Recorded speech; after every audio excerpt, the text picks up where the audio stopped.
ಭಾರತದ ಜನತೆಯಾದ ನಾವು ಭಾರತವನ್ನು ಸಾರ್ವಭೌಮ ಸಮಾಜವಾದಿ ಧರ್ಮ ನಿರಪೇಕ್ಷ ಪ್ರಜಾಸತ್ತಾತ್ಮಕ ಗಣರಾಜ್ಯವನ್ನಾಗಿ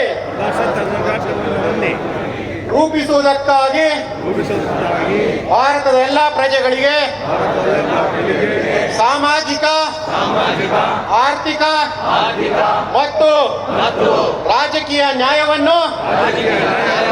ವಿಚಾರ ಅಭಿವ್ಯಕ್ತಿ ನಂಬಿಕೆ ಧರ್ಮ ಮತ್ತು ಉಪಾಸನೆಯ ಸ್ವಾತಂತ್ರ್ಯವನ್ನು ಸ್ಥಾನಮಾನ ಮತ್ತು ಅವಕಾಶಗಳ ಸಮಾನತೆಯನ್ನು ದೊರೆಯುವಂತೆ ಮಾಡುವುದಕ್ಕಾಗಿ ವ್ಯಕ್ತಿ ಗೌರವ ದೇಶದ ಏಕತೆ ಮತ್ತು ಸಮಗ್ರತೆಗಾಗಿ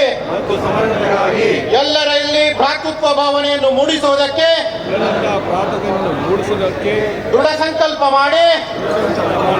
ನಮ್ಮ ಸಂವಿಧಾನ ಸಭೆಯಲ್ಲಿ 1949ನೇ ಇಸ್ವಿಯ ನವೆಂಬರ್ ತಿಂಗಳ 26ನೇ ತಾರೀಖಿನಂದು ಈ ಸಂವಿಧಾನವನ್ನು ನಮಗೆ ನಾವೇ ಅರ್ಪಿಸಿಕೊಂಡು ಅಂಗೀಕರಿಸಿ ಶಾಸನವಾಗಿ ವಿಧಿಸಿಕೊಂಡಿದ್ದೇವೆ. ಜೈ ಹಿಂದ್, ಜೈ ಭೀಮ್, ಜೈ ಸಂವಿಧಾನ.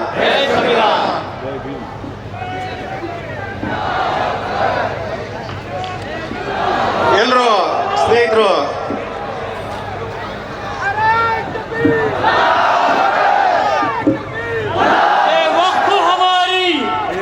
हमारी